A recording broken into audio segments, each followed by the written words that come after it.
student here at ISTA, and today I want to tell you about death control and babies. And now that I have your full attention, let me quickly explain.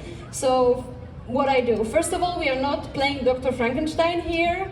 And second of all, I'm a developmental biologist. So what it means is we are interested in what happens between fertilization and birth. So how do we get from fertilized egg to a full-grown newborn baby? And this is something that concerns not only us humans, but also animals and many organisms around us. And it's a question that's been fascinating humans since ancient Greek. And over the course of the years, people started to develop different theories what happens, and one of them was that it's actually very simple, and inside an egg or inside the sperm we have a tiny miniature human that is fully formed. It has hands, it has head, it has eyes, and the only thing it needs to do is to just grow in size, and then it gets born. The other group of people were thinking, well, this is way too simple. There's something else happening. There has to be some changes. There has to be some other stages. They didn't know what it is, but that was their theory. So what do you think it was? The first one or the second one?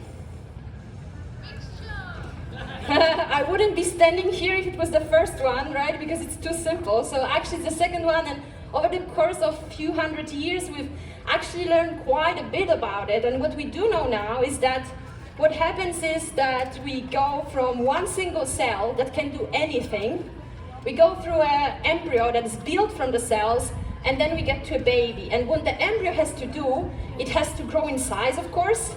It has to also acquire certain organization of the body. So all of us are built in the same way. We always have head above our shoulders, we always have heart on the left side. We cannot have a head next to our knee.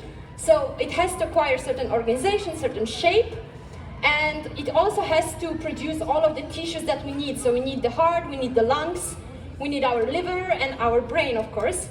And if we would look at the building blocks of the embryo, so the cells, what the single cell can do is grow in size. It can also multiply, so make more copies of itself. It can specialize, so it can become a cell of the brain, or a cell of the liver, or a cell of the stomach. And it can also die. And this is something I'm interested in because if you think about it, it's actually quite counterintuitive. You want to grow bigger. Why would you have a process that makes you go smaller? And actually, it has to be regulated very well, because if it wasn't, you would just get smaller and smaller and smaller and actually didn't really grow at all. So I'm interested in how it's controlled and how it's balanced and how it allows us to still develop. But you may also ask, why do we then need it at all? Why is it needed during development? And to answer this, I would probably compare it to sculpturing. So when you're making a sculpture, you're usually starting with a block, and you just start cutting pieces off.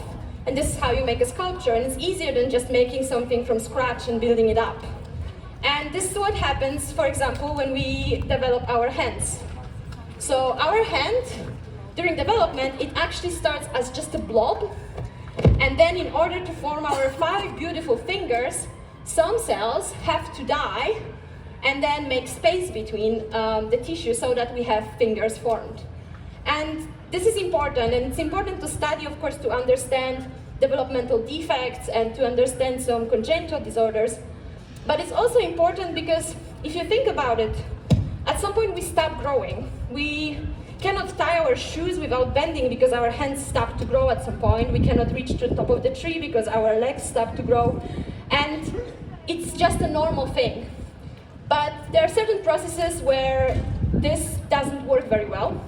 For example, in cancer, some cells become rebellious. They say, we don't want to stop growing, we're going to keep growing, we're going to be very fast at multiplying ourselves, and we are going to be super resistant to dying.